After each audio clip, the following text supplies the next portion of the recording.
Welcome to Grace Fellowship Baptist Church Wednesday evening Bible study for Wednesday, September 25th, 2024. We are in the book of 2 Kings, chapter 18. Let's start in verse 1.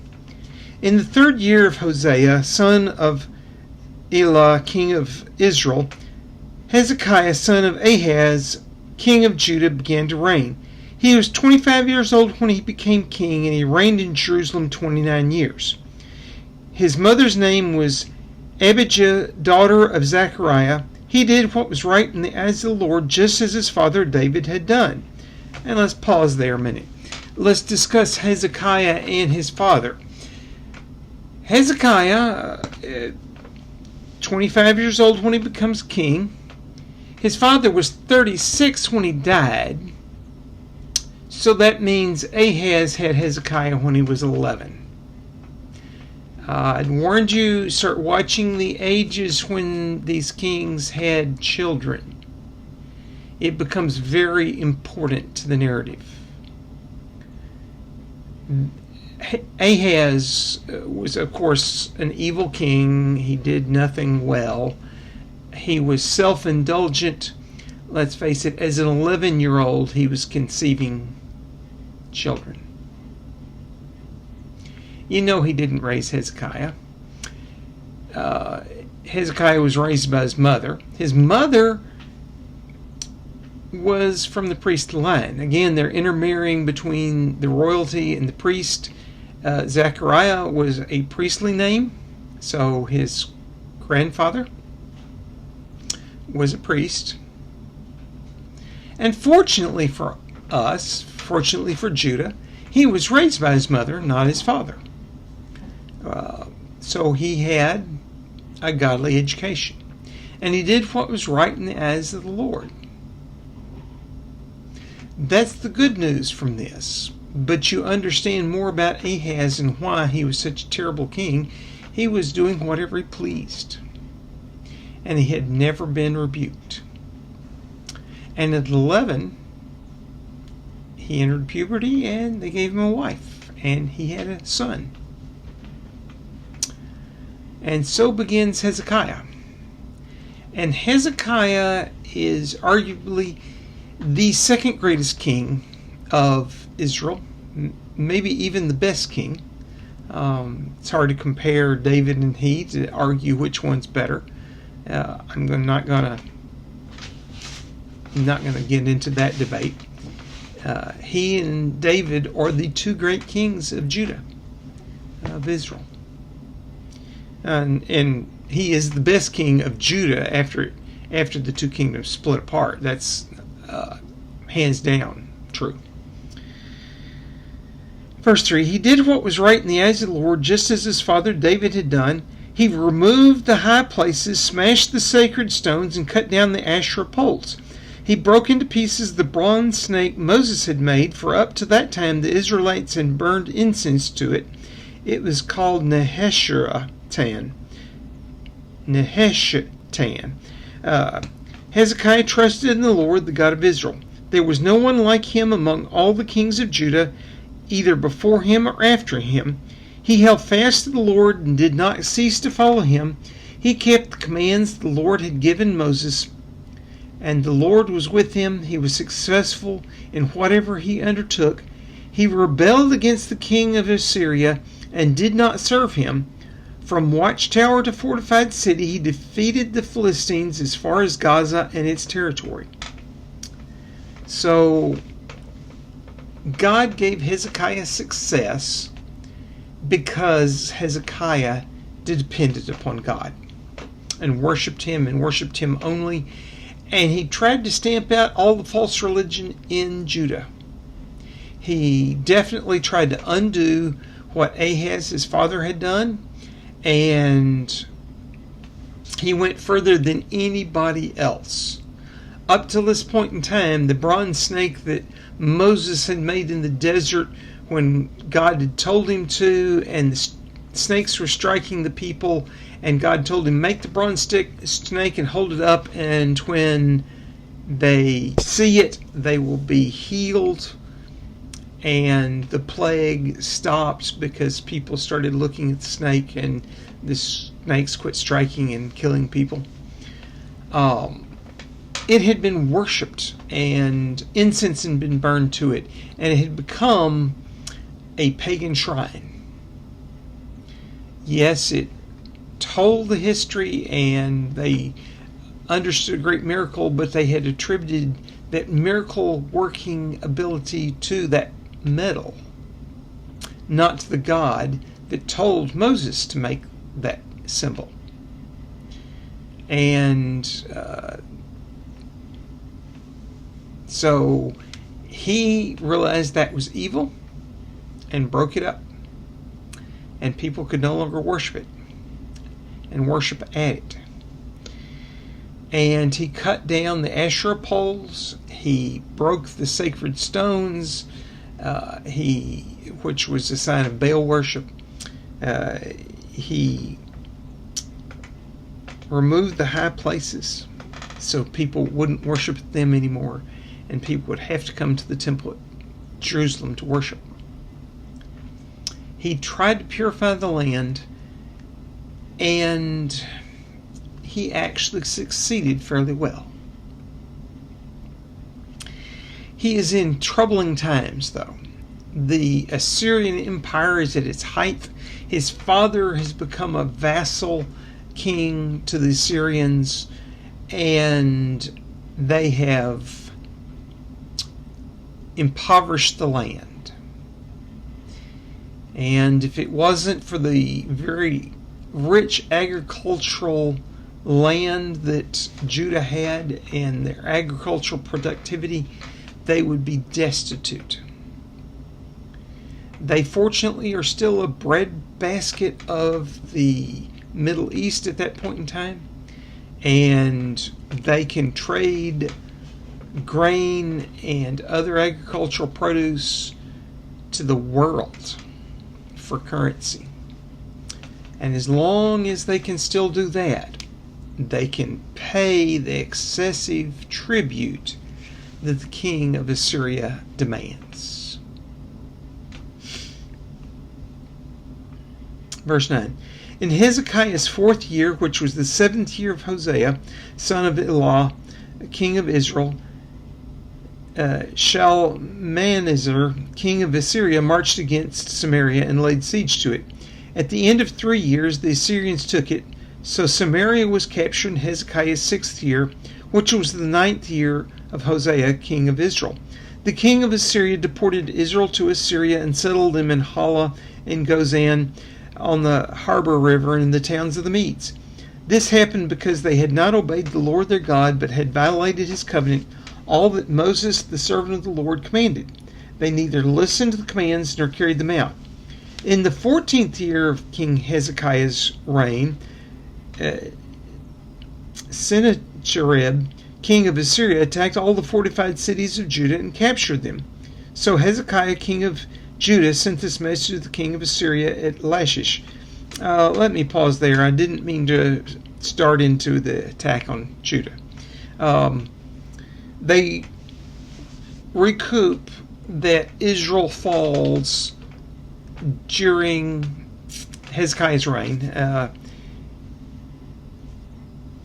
There's the 3-year siege of Samaria. We learned that here, that we didn't learn that in the chapter on Hosea. And they did that. They had,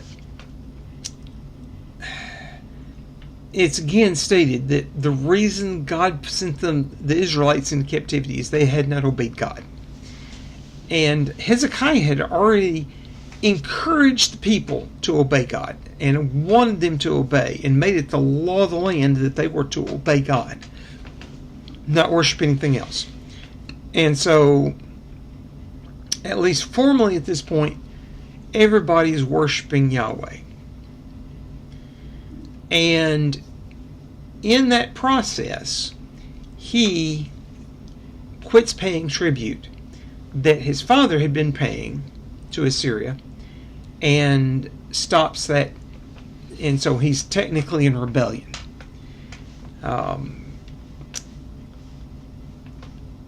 And as we have seen throughout history, and we saw it in Israel, the Assyrians' mode of operation is they come in and capture a land, make the king a vassal state, put excessive taxation on them, they impoverish the land, and when they can't pay it anymore, then the Assyrians come in and destroy the place, deport all the people, kill the king, put new people in the land, and on they go.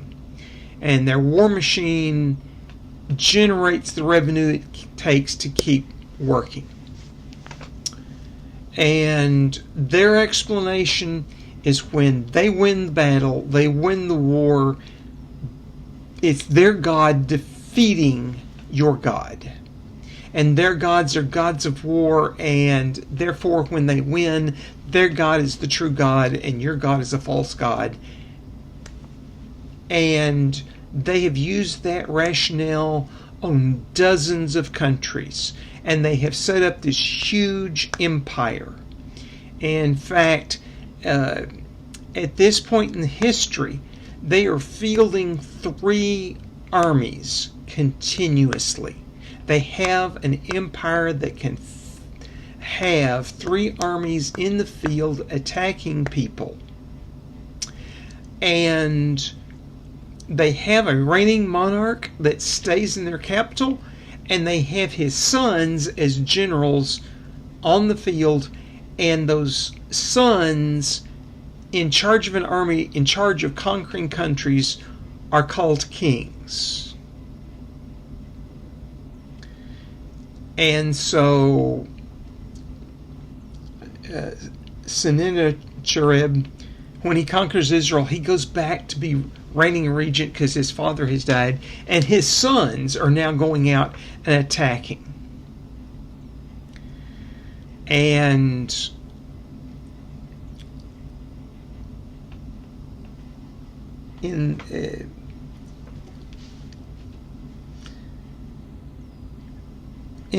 basically in the 6th year of Hezekiah, Israel falls. In verse 13, in the 14th year, the Assyrians come back to conquer Israel. Took them 8 years to get back with an army. When one agricultural cycle, 1 year, is the cycle of the government, and it's not a day-to-day operation, but a yearly thing. 8 years is not all that long. It's not enough time to produce the children to become the next army. It's going to be the same guys fighting as it was the last time. Okay, some new young men came up and will be foot soldiers, but let's face it, the generals will generally be the same. The officers will be the same. The commanders will be the same. The sergeants will be the same, largely. There'll be some promotion rank in 8 years, but you're talking essentially the same army, same technique, same. And the Assyrians had a very successful army. They fielded it, and they fielded it, and they fielded it. And it basically stayed on the field continuously. And they would conquer a region, start getting tribute, go back home. They'd get their rest and relaxation. They'd get their supplies. They'd be paid, blah, blah, and they'd march back out. And they marched out every year, and when they were doing a siege, divisions would go back home, new divisions would come, they'd rotate people, but the generals would be there the whole time. The king would be there the whole time. And, when they won, then, most of the army got to go home. A detachment would be left there to be in charge of the conquered land. And the Assyrians were steamrolling the Middle East that way, and exacting tribute. And from their perspective, Judah was no different than any other kingdom they had ever been, that they'd ever faced. It was smaller than most. They saw no great resources there. They did not understand what they were facing and what trap they were facing. And they did not realize. They assumed they had been right. Verse 13. In the 14th year of King Hezekiah's reign, Sennacherib, king of Assyria, attacked all the fortified cities in Judah and captured them. So Hezekiah, king of Judah, sent this message to the king of Assyria at Lachish. I have done wrong. Withdraw from me, and I will pay whatever you demand of me. The king of Assyria exacted from Hezekiah, king of Judah, 300 talents of silver and 30 talents of gold. So Hezekiah gave him all the silver that was found in the temple of the Lord and the treasures of the royal palace. At this time, Hezekiah, king of Judah, stripped off the gold with which the post of the temple of the Lord and gave it to the king of Assyria. The Assyrians have laid siege, and they have had to attack fortified cities and conquer them. And they have conquered the whole land except for Jerusalem, and have defeated every fortified city. And the Assyrians, when they had to do that, they basically killed everybody or enslaved them and moved them out of the country. So you have Judah, the country, effectively only being what's within the walls of Jerusalem. He hasn't come up and brought his army yet to Jerusalem, so the people of Jerusalem can go into the surrounding countryside and farm it and till it and harvest and come bring it back into Jerusalem. But everybody's seeing the, so to speak, the handwriting on the wall. That's the metaphor we use now. That comes from a later point in history, from the fall of Babylon, actually. But everybody's seeing the end coming. The Assyrians seem to be unstoppable. And Hezekiah actually sends a messenger, an envoy, to the king when he's at the second biggest city in Judah, Lachish, that he's attacking it, and he's hoping that he can pay tribute and get out of this situation, because he sees his kingdom gone. Even if Jerusalem survives, what's left? The people are going to be gone. And that sets this up. And the king of Assyria demands, but you notice it's actually smaller than what Ahaz had paid. Ahaz had paid more than that. I'm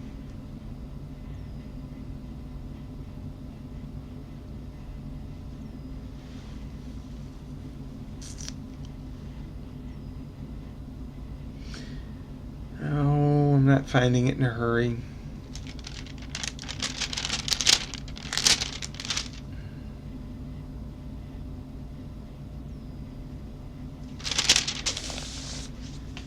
Anyway, it was considerably smaller.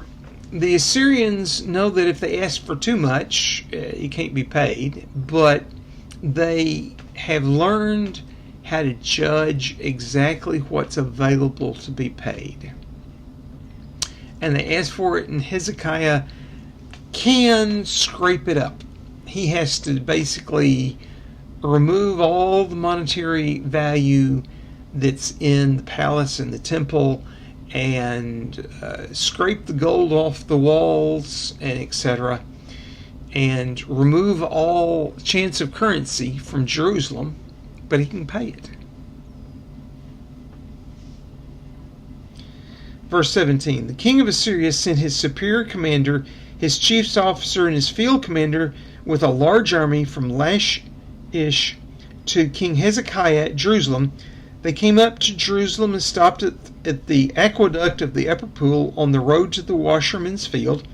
They called for the king, and Eliakim, son of Hilkiah, the palace administrator, Shebna, the secretary, and Joah, son of Asaph, the recorder, went out to them. The field commander said to them, "Tell Hezekiah, this is what the great king, the king of Assyria, says. On what are you basing this confidence of yours? You say you have a strategy and military strength, but you speak only empty words. On whom are you depending, that you are rebelling against me? Look now, you are depending on Egypt, that splintered reed of a staff, which pierces a man's hand and wounds him if he leans on it. Such is Pharaoh, king of Egypt, to all who depend upon him. But if you say to me, we are depending on Yahweh your God, isn't he the one whose high places and altars Hezekiah removed, saying to Judah and Jerusalem, you must worship before this altar in Jerusalem? Come now, make a bargain with my master, the king of Assyria. I will give you 2,000 horses, if you can put riders on them. How can you repulse one officer of the least of my master's officials, even though you are depending on Egypt for chariots and horsemen? Furthermore, have I come to attack and destroy this place without word from Yahweh? Yahweh himself told me to march against this country and destroy it." Such tells you the arrogance of the Assyrians. I'm sure this is a message from the king of Assyria to Hezekiah. And he sends one of the high royal officials, really a commander, field commander, a general. And he insults the army of Judah. Says basically, you don't have an army. You can't field one big enough to defeat me. And you can do nothing. If you're depending upon Egypt, which was at a low point and not a very strong army, you're not going to be able to defend on them. They're not dependable. And you can't make a good alliance with them. Well, Hezekiah had not made an alliance. They're just guessing. Other the kings of Judah had done that. Other the kings of Israel had done that. And, they're the local power. And so he's guessing, but Hezekiah hadn't wasted money sending it down to Egypt like Hosea had. He was depending upon Yahweh. And he'd purified the land, and, to the polytheists that were in charge in Assyria, stopping all these vile worship practices out in the field and making you come to the temple was unheard of. I mean, they worshipped wherever was convenient for them, and they had altars to their gods all over the place, and they allowed the worship of their false gods anywhere you wanted to worship, and you could set up a priest for yourself, and there was, I'm sure, some sort of hierarchy to the priest, and there was a central priest that got probably revenue from the lesser priest. But, but if you wanted a priest to live at your house and you could just stay in your own land and worship at your own high hill, they were fine with that. And so they're making fun of the fact that Hezekiah has made them worship only Yahweh and worship him in Jerusalem at the temple and worship him supposedly correctly. And, pointing out that under what they understood of how to worship gods, the gods should be angry with Hezekiah. They don't understand the one true God. They're also calling God by his own name and claiming that they are doing God's will, and that Yahweh had told them to come conquer the land. That God is upset with Judah. Well, they probably got that from Israel because they were claiming they worshiped Yahweh when they worshiped at the golden bulls. And, they were doing what God had told them not to do, and God was upset with them. And indeed, Yahweh had sent Assyria to conquer Israel and bring it out of the land because they had been so vile and had been vile the whole time. And they probably understood that from their captives. And they're thinking, Hezekiah is angering Yahweh by all his meddling in religious affairs, and that Yahweh will be mad at Judah for doing this. And they're guessing, and they're sending that message. Verse 26. Then Eliakim, son of Hezekiah, and Shebna and Joah said to the field commanders, "Speak to your servants in Aramaic, since we understand it. Don't speak to us in Hebrew in the hearing of the people on the wall." So he's making these insulting statements where, in a loud voice, in Hebrew, in the language of Judah, so that everybody can hear it. And the emissaries from the king are saying, "Hey, we speak your native language. Speak to us in it."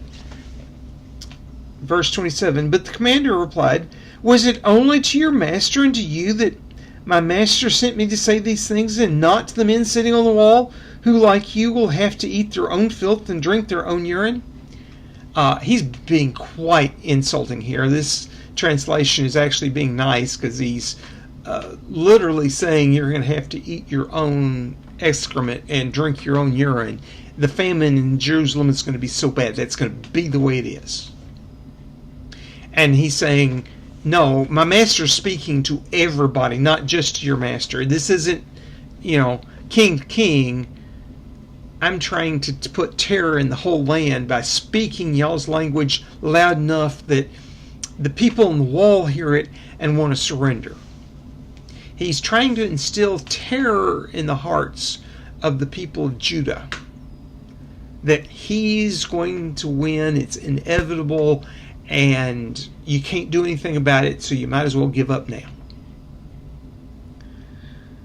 Verse 28. Then the commander stood and called out in Hebrew, "Hear the word of the great king, the king of Assyria. Is this what the king says? Do not let Hezekiah deceive you. He cannot deliver you from my hand.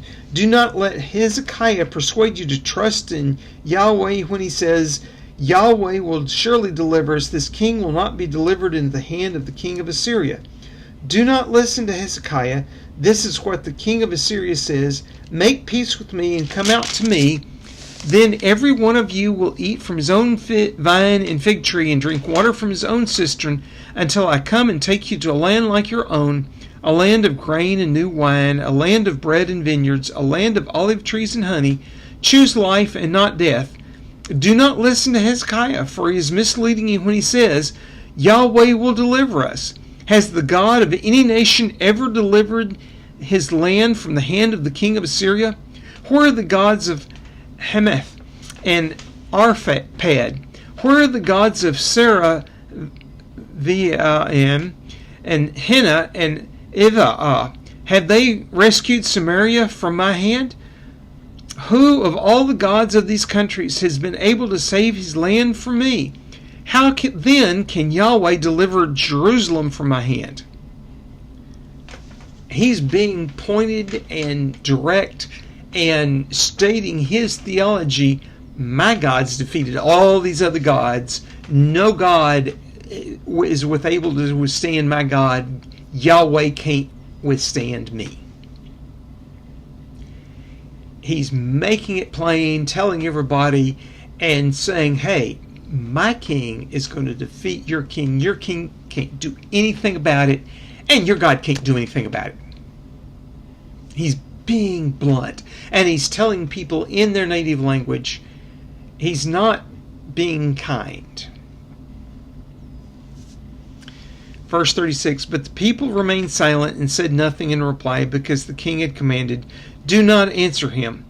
Then Eliakim, son of Hilkiah, the palace administrator, Shebna, the secretary, and Joah, the son of Asaph, the recorder, went to Hezekiah with their clothes torn and told him what the field commander had said. So, he delivers the message, the people hear it, and then the ambassadors go back to the king and tell him. Hezekiah is now in a real hurt. He's losing his country militarily. The different walled cities in Judah actually had some pretty good walled cities, were being defeated one at a time. The Assyrians were besieging them, destroying them, killing the people, deporting them, and now he's trying to dishearten the people that still live in Jerusalem, that they would be better off by giving up now and surrendering instead of withstanding a siege, and that they will die in the siege, and the ones that are left will be sold in slavery. But if you come out now, hey, you can live in your own land until we get around to deporting you, and then we'll deport you to another good land, and you can have farms and, And the Assyrians would have actually kept that promise. If you came out to them and surrendered to them, they would deport you, they would give you a farm, you could farm.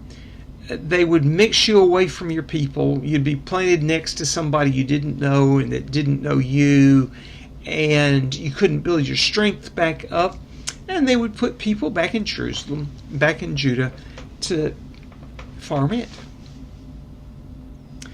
And that's their way they've been operating, and they tell it honestly.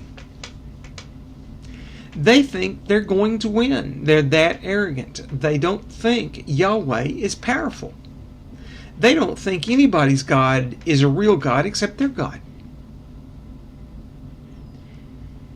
And they're quite willing to risk their reputation by insulting every other god. This is the same kind of message they have sent other places, and archaeologists have found Assyrian transcripts where they had gone and insulted some of these other countries and their gods in the same way. This is a standard message they have delivered time and time and time again, and every time they've delivered it, it's been true. Their false gods have defeated other false gods. And they see nothing different here. Chapter 19, verse 1. When King Hezekiah heard this, he tore his clothes and put on sackcloth and went into the temple of the Lord. He sent Eliakim, the palace administrator, Shebna, the secretary, and the leading priest, all wearing sackcloth, to the prophet Isaiah, son of Amoz. They told him, "This is what Hezekiah says. This day is a day of distress and rebuke and disgrace, as when children come to the point of birth, and there is no strength to deliver them. It may be that Yahweh your God will hear all the words of the field commander, whom his master the king of Assyria has sent to ridicule the living God, and that he will rebuke him for the words that Yahweh your God has heard. Therefore pray for the remnant that still survives." So Hezekiah saw this as a spiritual battle, not as a military battle. All his ancestors since David have seen battles as political and military, and how can I use my military to the greatest advantage? And Hezekiah humbles himself, and he puts on the clothes of mourning, and he has his people put on clothes of mourning, and he instructs the priest to put on clothes of mourning, and he sends them to Isaiah. Yes, this is the same Isaiah that wrote the book of Isaiah, and we learn a whole lot more about Hezekiah in the book, because Isaiah writes how he interacts with Isaiah. And he writes his view of this interaction there, and if you wanted a full Bible study of that, you need to go read those passages of Isaiah.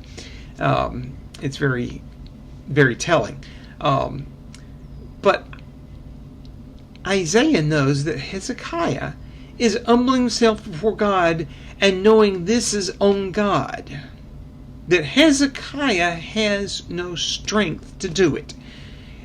He has actually lost much of his army because they were out defending those walled cities, the other cities of Judah. And when those cities fell one at a time, Hezekiah is losing troops and he's losing men. And the Assyrians seem to have an endless supply of men. As they get men killed and wounded, new troops come in from Assyria and they ship the wounded home, and the tired and the overcome that don't have the strength for battle, they send them back home and get new troops and fresh troops, and they seem to just have an endless supply of troops. And it is a meat grinder of a war. The Assyrians did actually lose a lot of people conquering Judah. It really set them back. Judah did a good job defending itself. And history tells that Assyria broke its strength conquering most of Judah. They went from fielding 3 armies to fielding 1. It was that severe of losses on their part. God was defending Judah. They just didn't see it. They didn't see the big picture. They didn't know that when Assyria attacked Judah first, they had an army that was estimated to be about 2.5 million trained military people.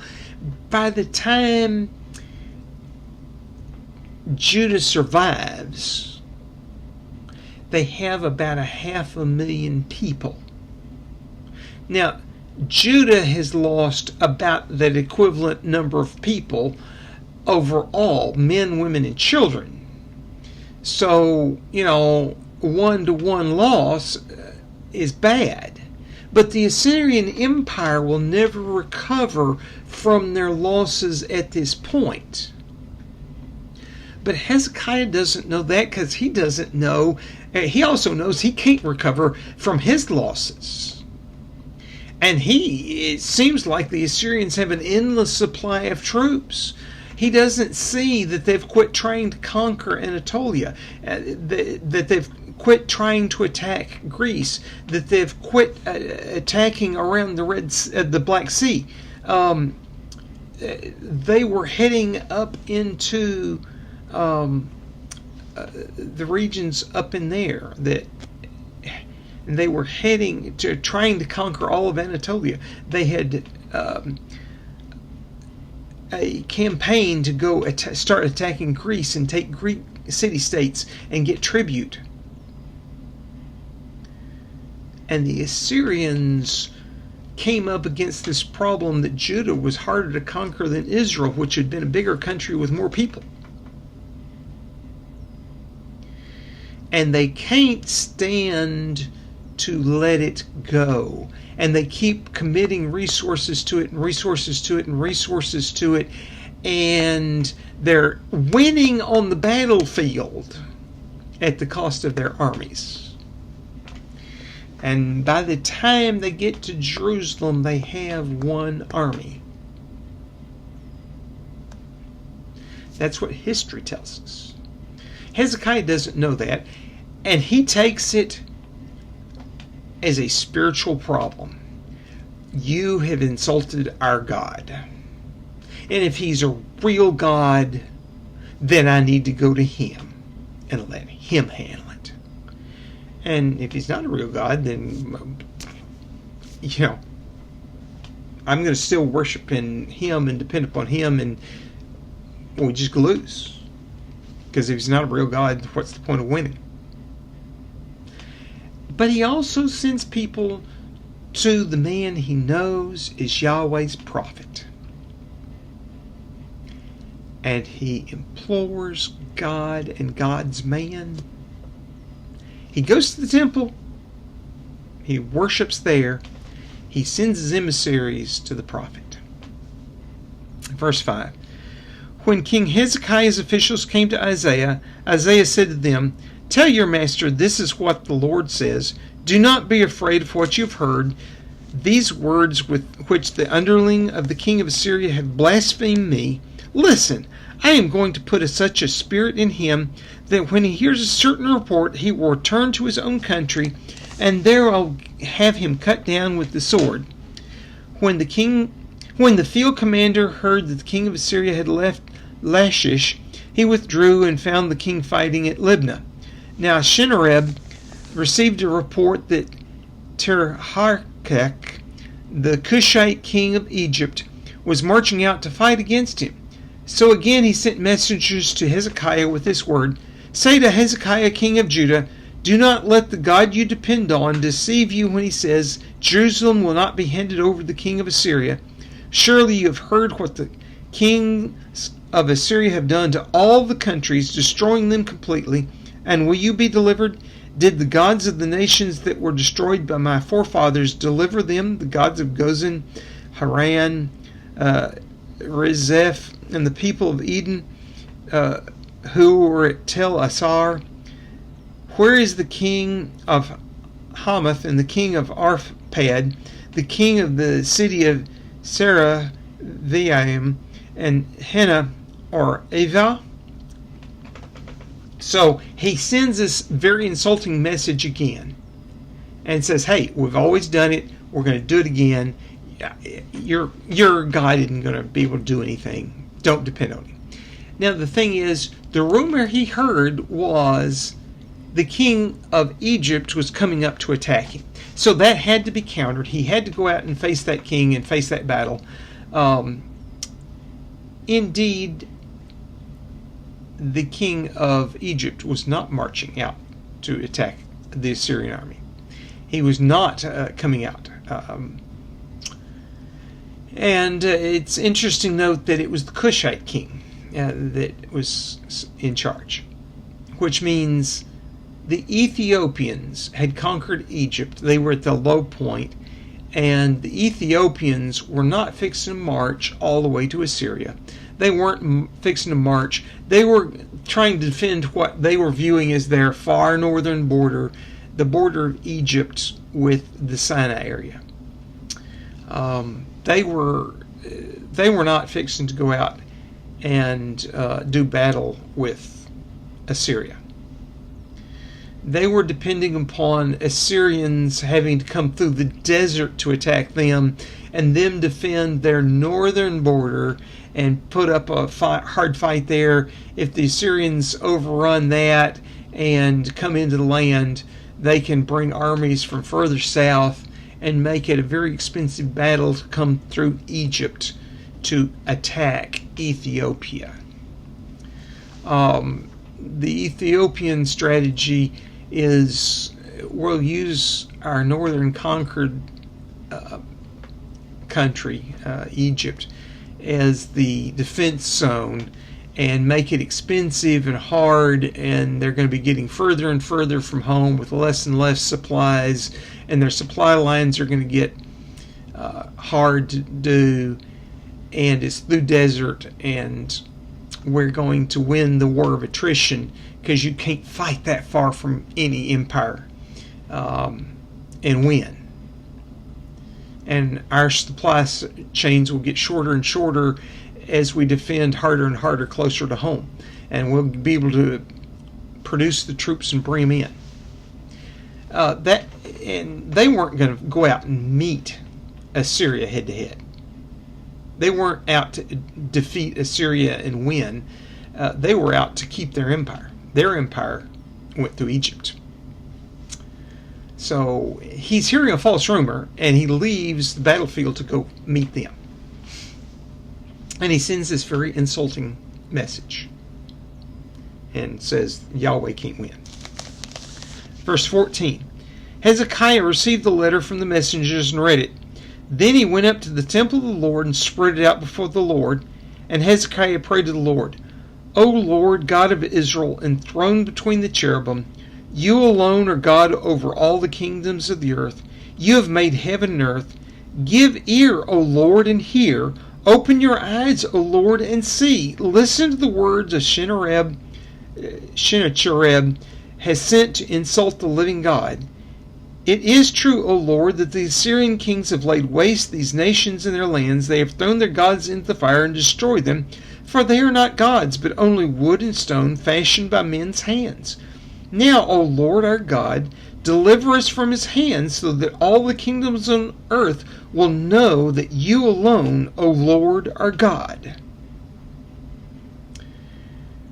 Hezekiah does the right thing. He recognizes this is an insult, God to God, not military to military.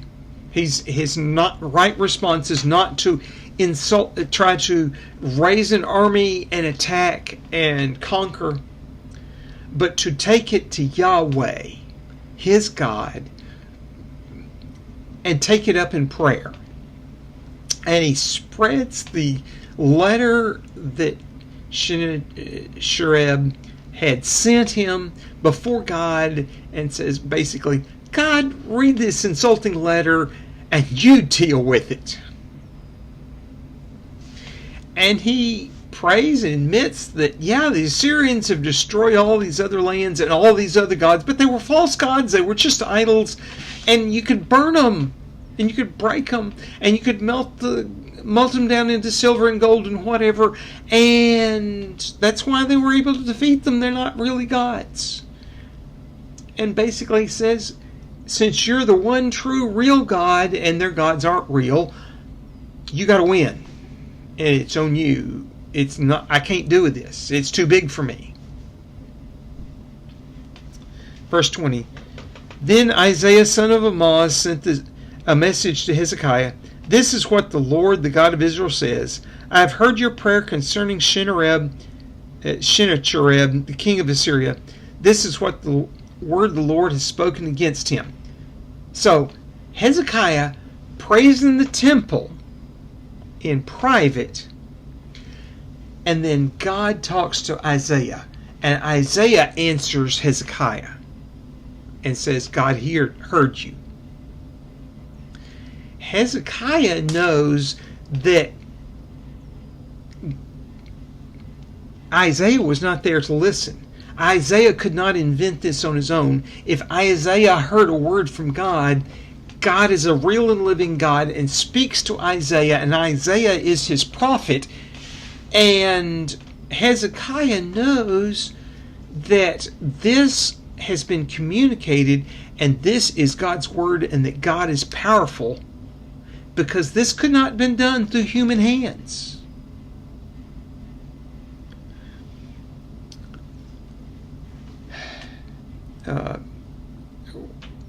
We're in the middle of verse 21. This is the message that Isaiah gave from God to Hezekiah. The virgin daughter of Zion despises you and mocks you. The daughter of Jerusalem tosses her head as you flee. Who is it you have insulted and blasphemed? Against whom have you raised your voice and raised your eyes in pride? Against the Holy One of Israel.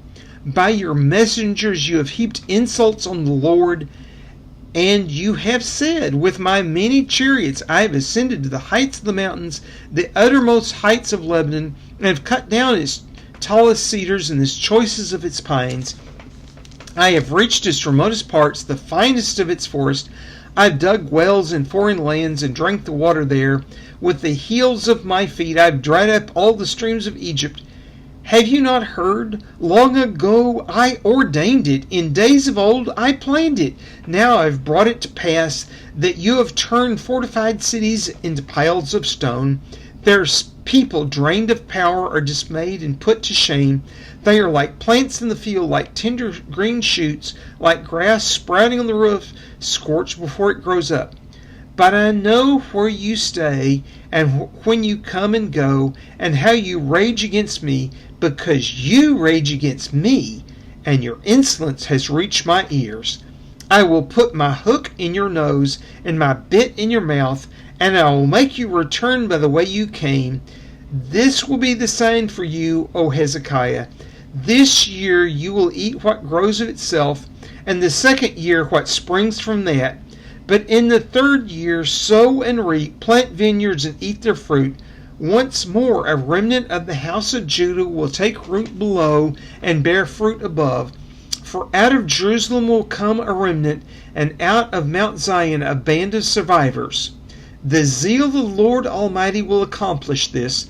Therefore this is what the Lord says concerning the king of Assyria.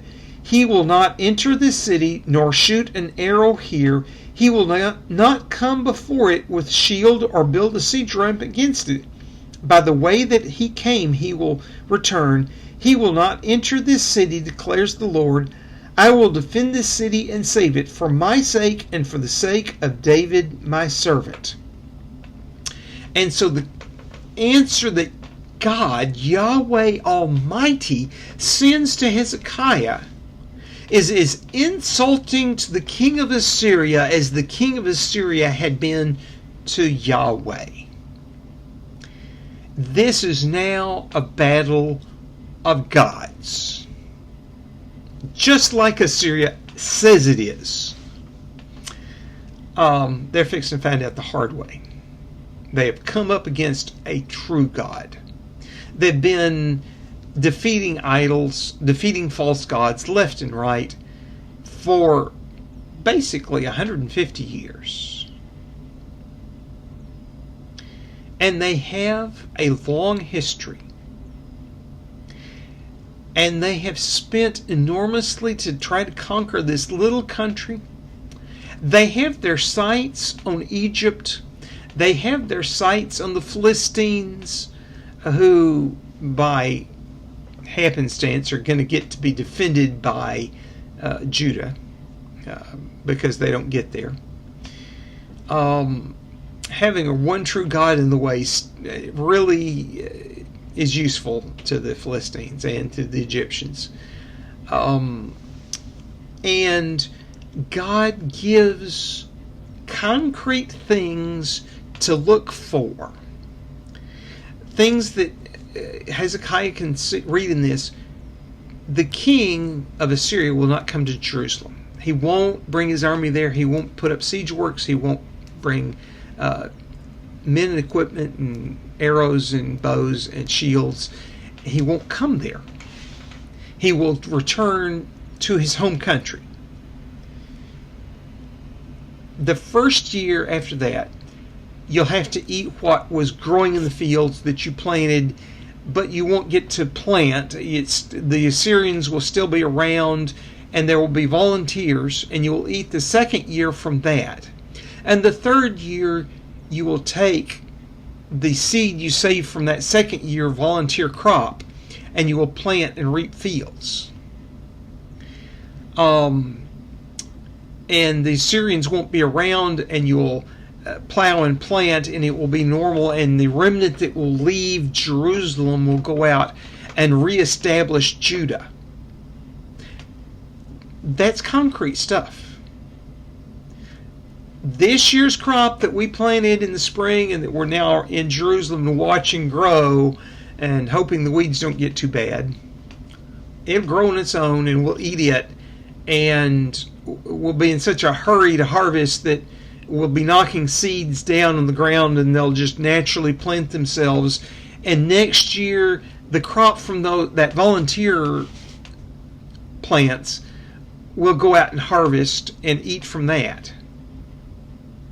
But the third year, we're going to be safe to go out and plow and plant again.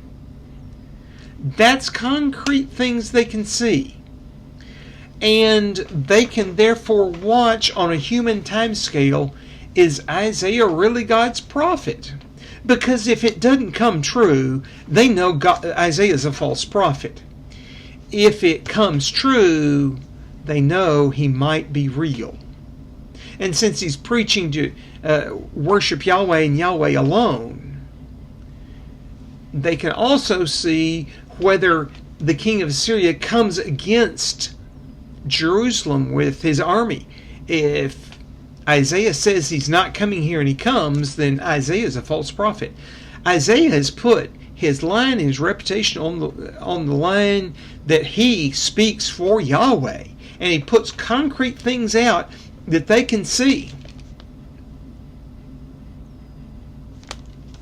Verse 35. That night the angel of the Lord went out and put to death 185,000 men in the Assyrian camp. When the people got up in the morning, there were all the dead bodies. So Sennacherib, king of Assyria, broke camp and withdrew. He returned to Nineveh and stayed there. One day, while he was worshipping in the temple of his god Nisroch, his sons Adramelech and Sharezer cut him down with the sword, and they escaped to the land of Ararat, and Esarhaddon, his son, succeeded him as king. So God struck a major chunk of the Assyrian army that was sieging Libnah. And they woke up and 185,000 men had died overnight. That would be shocking. And so they break camp and they take everything they have left and they flee to Nineveh. And he does not siege Jerusalem. And it's still not safe to enter land, and it's 3 years before it is. But the third year they get to plant and harvest and reap, and they have food until then. And the word of Isaiah comes true. And 2 of his sons assassinate him, and they escape, and his son rules. The word of Yahweh came true. Hezekiah knew that Yahweh was the true God. He had shown himself to be true. Holy Father, help us to understand that you recorded in Scripture history, that it's accurate history, that you are the living God, that we can trust you. You are the same God today as you were then. When we face some other God that claims you're not God, whether that's the line of reasoning that there can be no God at all, that atheism is real, or that some other God or gods or system of gods is the true God, and that's the true system, that you are still the same Yahweh God that you were then, that you're still the same mighty acting thing, and that just like Isaiah telling the king of Assyria, I rose you up for a reason and caused you to do this, but it's my plan, and I'm going to cut you down when it's my time. And you're going to defend Judah because they depended upon Yahweh. Have us to depend upon you the same way Hezekiah did. That we will put our faith and trust in you even when things look dark and evil. And that we will depend upon the written word of God, whether it was written down by Isaiah in his book or by the temple priest in the book of Kings, and that we'll understand that Yahweh is the true God, that we will have that same faith that Hezekiah did, that we will have that same faith David did, that we will not be wishy-washy like Solomon or Ahaz. We will not be self-indulgent. We will not be consumed with what we can do, but that we will depend upon you. In your almighty name, amen.